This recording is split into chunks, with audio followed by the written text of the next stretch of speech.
Top story this week, US election news, Democapalooza 2012. Yes, Andy, the US presidential campaign has begun. Now, you might be thinking, well, hold on. Wasn't the first Republican candidate debate back in May 2011? So hasn't this already been going on for 16 months? Well, technically, yes. But that was just electoral dry humping, Andy. This is where things get really hot and heavy. And Mitt Romney has had a bad week on the campaign this week. Now, on the one hand, he's probably very upset about that. On the other hand, luckily, he still has a personal fortune of hundreds of millions of dollars. So that should help make the pill a little easier for him to swallow. He doesn't so much have a safety net as a safety mattress stuffed with 300 million single-dollar bills.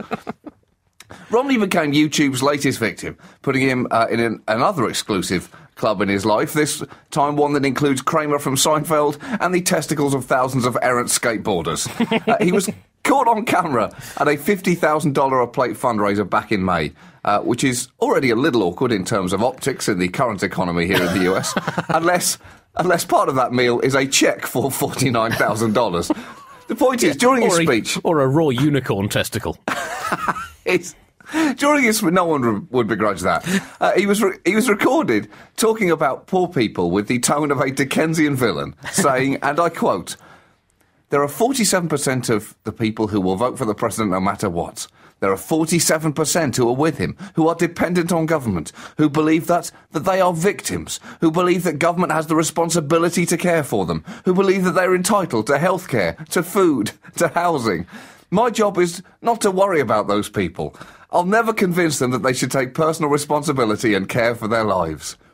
Wow, Andy. I don't think I've ever heard a sentence that feels more like it featured the word peasants, even though it technically didn't. He sounds like a French aristocrat. He should be wearing a powdered wig and a beauty spot and standing next to a topiary kangaroo. He might as well have been holding up a great big placard saying, "I didn't really want to move to Washington anyway." But so I guess he's a little politically indelicate, Mitt Romney, in a kind of eating babies at a christening way. But it seems that he's also kind of delusional and possibly entirely unhinged, because there didn't seem to be a great deal of factual background to this as he wrote off the poor, the old, the sacked, those left jobless due to the financial shittery of people like him higher up the economic food chain, the disabled, war veterans, people who've bafflingly chosen to devote their lives and careers to something other than the generation of mega wealth. That is quite a large chunk of American society to basically just completely write off. Now, it's either very stupid or extremely confident, because when there's only 53% of the population left, he must be pretty damn sure he can get at least 50% of those 53. So, you're right. In less than 30 seconds, he managed to insult at least 47% of the population. That's pretty good going, and any presidential candidate who wanted to torpedo their campaign would be happy with a number like that. But did Mitt Romney stop there? Well, as the Mormon himself would swear, Andy, did he heck. He also managed to insult the vital Latino and Jewish voting blocs. Two blocs you are, Frank. There you go. You hadn't even got to the shh of Jewish there, Andy, before you Pavlovianly responded. Oh, no, I was doing the Latino, so I did a classics degree. It's more the Latin, right. The Latin thing. Those are two blocks that you are frankly going to need if you're going to win Florida, which, electorally speaking, you pretty much have to. Of Hispanics, he said, "My dad, as you probably know, was the governor of Michigan and was head of a car company, but he was born in Mexico. And had he been born of Mexican parents, I'd have a better shot at winning this. But he was unfortunately born to Americans living in Mexico. I mean, I say that jokingly, but it would be helpful to be Latino." Well, no, it wouldn't, Mitt. It wouldn't be helpful to be Latino for you at all, and that's partially down to people like you. Because if Mitt Romney was born to Mexicans, he'd technically already be asking himself to self-deport right now. Now, of Palestinians, he said that they, and again I quote, "have no interest whatsoever in establishing peace," and then suggested that he would not press for a two-state solution, saying, "We have a potentially volatile situation, but we sort of live with it, and we kick the ball down the field and hope that ultimately, somehow, something will happen and resolve it." I mean, on one hand, Andy, that might be the most honest answer any American politician has ever given for a long time. His policy on the Middle East is essentially, it. It's pretty much anyway. What's the kind of clear-eyed precision you want from a president, John, isn't it? And also, I mean, it does raise question marks about how he would do as an American football coach. All right, boys, kick it, and then just wait around. I hope for the best. 1, 2, 3, go team! This last 2 months has basically featured Mitt Romney insulting everyone. When he insulted the Olympics, British people were up in arms. Little did we know that we would only be the first line on the back of his Insult Tour 2012 T-shirt. They should actually get some of those T-shirts made, Andy. Insult Tour, July 2012, Britain and Poland. August 2012, poor people. September 2012, Latinos, veterans, old people, Jews, Palestinians, people in wheelchairs, and at least 47% of the American population. I can't wait to see what his October tour dates are, Andy. He is coming for you, the Amish. But it's very difficult for Romney to be seen to share the concerns of ordinary Americans. I guess the closest he can claim to have come to understanding the difficulties faced by ordinary Americans stems from having seen the looks on their faces when he sacked them. And that's possibly not quite enough, John, to see him through. I mean, I guess it's a tough situation that he can either claim with this video taken at this very expensive fundraising day. He can claim that he didn't mean it, in which case he looks like a feckless tool to say anything to anyone if he thought it would benefit him, which actually isn't actually a bad quality to have as a president. Or he can claim that he did actually mean it, which just makes him look like a So... I guess maybe he's just appealing to core Republican voters. I don't know. Well, he's hit back at the video saying that he stands by its contents, although he admits that his sentiments were not elegantly stated. But here's the problem, Andy. He's never sounded more comfortable than he did in that video. He's notoriously a stiff man who has struggled to emotionally connect with people. But in that video, for the first time I've ever seen him, his shoulders were relaxed, he sounded completely at home, and you realise that is where he's truly happiest. At dinners where each person is paying $50,000 and you get to whine about poor people. As a result, his poll numbers have been sinking like a lead octopus, and his popularity has not just gone through the floor, but he's personally kicked it down the stairs into a special dungeon. It does seem, John, that socially, Romney has the delicate touch of a randy rhinoceros in a china shop full of figurines of hot lady rhinoceroses. And he's about as empathetic as a vicar at a funeral jumping up onto the edge of his pulpit wearing a replica Grim Reaper kit, sticking his arms in the air and shouting, "Whoa, you're dead! Ah! You can't breathe, you can't sing, you can't do a fucking thing. Ah! Underground, you're lying in a box and you're going underground. Where's your pals gone? Stand up if you're not a corpse. Stand up if you're not. You're cold, you're stiff, your family's quite miffed, you're dead. E-O-E-O-E-O-E-O.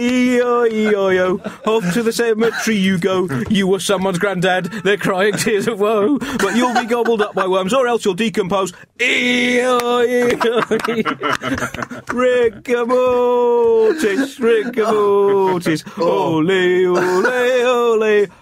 Amen. We will now sing hymn number 216, You're Dead and You Know You Are. He's like that vicar, John. That is what he's like. Oh, God. Andy, you may just have made the next funerals that all of us go to a little awkward. Well, I know what I should not shout now.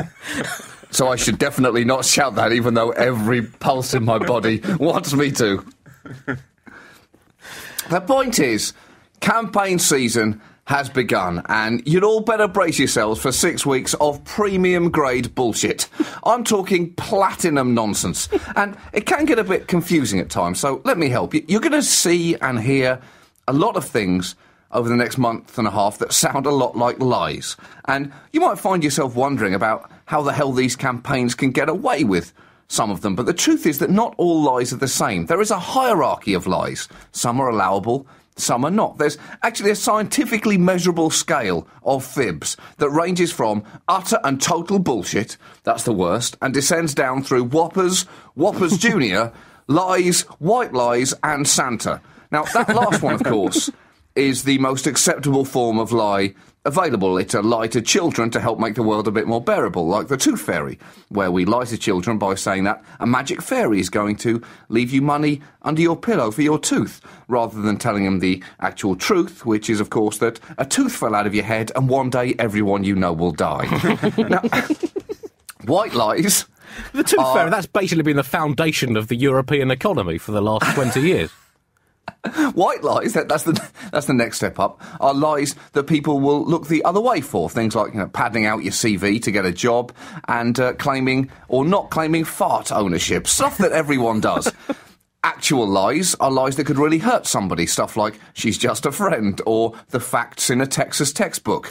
A Whopper Jr. is a big lie, but one which no one really cares enough to do anything about. Something like, I'm sorry, officer, but that hobo was dead when he climbed into the boot of my car. As far as the police are concerned, on one hand, yes, someone is dead. On the other hand, it's just a hobo. Then you have actual whoppers, a lie big enough that the collective unconscious accepts something like multivitamins or anyone can be president. And then finally, there is total bullshit, something that is completely devoid of anything resembling a fact, but that is still somehow hugely entertaining. Think of something like an Oliver Stone biopic, where you find yourself thinking, wow, I'm pretty sure that Lyndon Johnson did not strangle John F. Kennedy to death, but I definitely enjoyed watching it. And where does Paul Ryan fit on this scale, done with his claim to have broken the world marathon record? Yeah, well, I guess, that would probably come around the... that would probably go down, around your Whopper Jr. Right. Around there. That and the fact that he also said he had 6% body fat. That's that's a lie, but who gives a shit? Yeah. And whose body was that fat taken from? That's what I want to know. But, has Romney got any chance, John? I mean, it seems that his only real hope of... Yes, he does. Oh, yes, he does. That is the most terrifying thing, Andy. This election is still going to be close, even though he's doing everything in his power to not make that the case. And, how was Obama live in the flesh, John? Well, he had to tamp it down a bit, because he wasn't in his stadium where he should have been. Yep. And also because people's lives in America are quite a lot tougher than is ideal when you're delivering what's supposed to be an uplifting speech. So he had to... It's the kind of thing where he will deliver a better speech than that when he's not president.